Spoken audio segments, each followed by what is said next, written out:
నా పేరు ఈ అప్పారావు. ఏం చేస్తుంటారు? నేను రిటైర్డ్ టీచర్నమ్మా. సో ఇప్పుడున్న గవర్నమెంట్ బాగుందా? గవర్నమెంట్ మారితే బాగుంటుందా? గవర్నమెంట్ 100% మారాలని మేము కోరుకుంటున్నాం. ఎందుకు మార్పు కోరుకుంటున్నారు?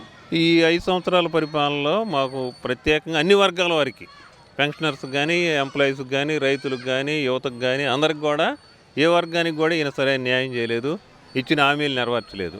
గవర్నమెంట్ మారితే ఏం అభివృద్ధి కోరుకుంటున్నారు? మనం ఇప్పుడు కూటమి వాళ్ళు చెప్తున్నారు కదా, కొన్ని సంక్షేమ కార్యక్రమాలు, ఇంకా అభివృద్ధి కూడా జరగాలి. అభివృద్ధికి సంక్షేమం అనేవి 2 కళ్ళులాగా ఉండాలి ప్రభుత్వానికి.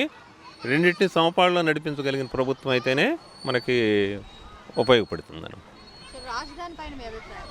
రాజధాని ఖచ్చితంగా అమరావతిలోనే ఉండాలి. అక్కడ దాదాపు 50% నిర్మాణాలు జరిగినాయి, 100% భూసేకరణ జరిగింది. పెమ్మసాని చంద్రశేఖర్ గారి పైన మీ అభిప్రాయం? పెమ్మసాని చంద్రశేఖర్ గారు మరి అమెరికాలో ఉండి అపారమైన ధన సంపద ఉండినా కూడా మరలా ఇండియా వచ్చి తాను పార్లమెంట్ మెంబర్గా ప్రజలకు సేవ చేయాలనే ఉద్దేశంతో వచ్చారు కనుక ఆయన మనం అందరం కూడా అభినందించాలి. ఆయనకు ఓటు వేసి మనం గెలిపించాలి.